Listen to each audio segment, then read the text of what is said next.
Have you ever stared at your paycheck and felt cheated? Like somehow the number staring back at you doesn't match the hours you put in. You worked 40 hours, maybe more. You earned $30 an hour, at least on paper. But when you see your bank balance, after taxes, bills, rent, groceries, commuting, and the endless little drains of everyday life, it feels more like you made $4. $4 for an entire day of your life. It's frustrating. It's demoralizing. And for most of us, it's invisible because society doesn't teach us this isn't normal. It's just the way life is, right? But what if I told you that the system is quietly rigged and the real cost of working for a paycheck is far higher than your hourly rate? Today, I want to break down exactly why your $30 per hour job might be paying you the equivalent of $4 and what you can do to finally reclaim your time, your energy, and your money. Here's the thing. Most people think earning a higher wage automatically equals financial freedom.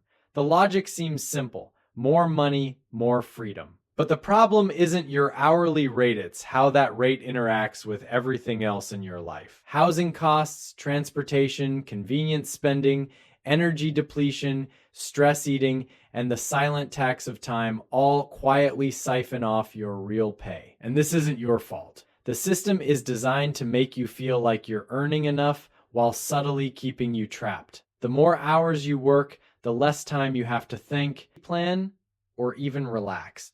Money becomes an endless treadmill. You start believing that the solution is to work more, hustle harder, or negotiate for a higher rate, but all you're really doing is feeding a loop that benefits everyone except you. Most personal finance advice skips this step. They'll tell you to budget better or save more, as if the solution is discipline alone. But psychology tells a different story. Your environment, your habits, and your emotional triggers dictate exactly how that $30 per hour transforms or disappears before it reaches you. Understanding this invisible leak is the first step toward real financial clarity. Let's start with a simple example. Say you earn $30 an hour, 40 hours a week. That's $1,200 weekly before taxes, or roughly $62,400 a year. Sounds comfortable, right? But now let's look closer. Taxes alone might take 20 to 25%, depending on where you live. That's $240 of your $1,200 each week gone immediately. Rent is next. If you're in a major city, a modest one-bedroom apartment could cost $1,200 a month. That's $300 a week. Utilities, internet, insurance, commuting, another $150 to $200. Then groceries, gas, student loans, maybe credit card debt, another $150. Do the math, and suddenly, from $1,200, you're left with maybe $360, or roughly $9 an hour. But that's not even the full picture. The hidden costs of work, the mental energy, the exhaustion, the stress eating, the impulse purchases you make when you're drained all chip away at your effective earnings. When you factor those in, $30 per hour can realistically feel like $4 per hour. And here's the psychological kicker. Your brain doesn't register the loss in dollars as much as it registers the loss in time and freedom. Every hour spent commuting, sitting in a cubicle, or waiting on hold with HR chips away at your mental bandwidth. That's real value, even if it doesn't show up in your bank account.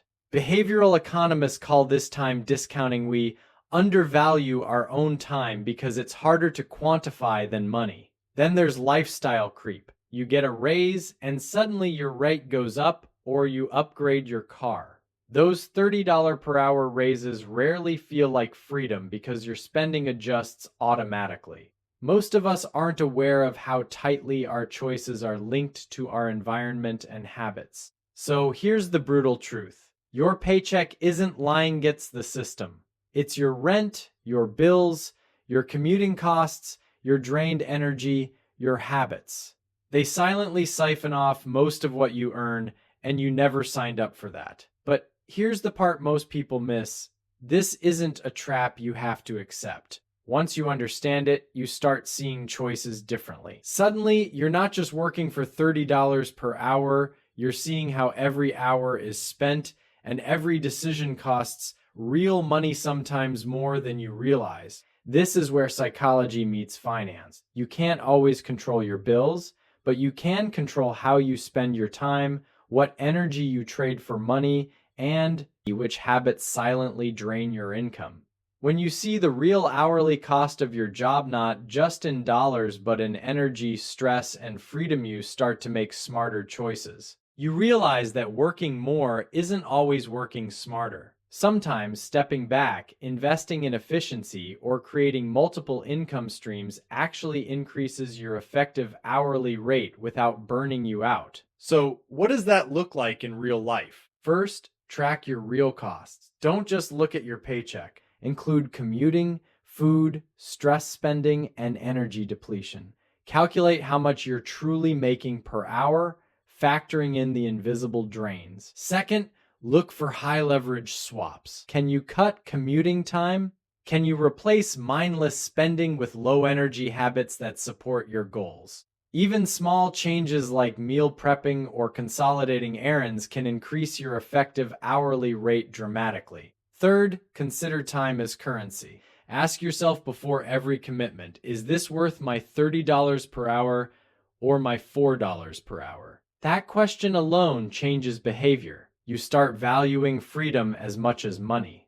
You stop trading hours for money blindly, and you start investing in ways that compound skills, relationships, health, and side income streams. Fourth, understand that perfection isn't the goal. You don't need to fix everything overnight. Progress, awareness, and small shifts in habits create compounding effects over months and years. That's real freedom, not just more numbers on a paycheck. So here's what I want you to take away. Your $30 per hour job is not broken. You're not broken. The system is designed to quietly drain your energy and your wallet, and recognizing that is the first step toward reclaiming control. Every hour you spend intentionally, every choice you make to protect your energy, and every small change in how you approach money adds up. Freedom isn't about earning more, it's about understanding the invisible costs of work and learning to spend your time, energy, and money wisely. You may not solve it all at once. You may not feel rich tomorrow, but step by step, hour by hour, you can make your $30 per hour feel like the $30 it was meant to be, and maybe, just maybe, turn it into far more than that. Because at the end of the day, money is just a measure. Time, energy, and freedom. That's the real wealth.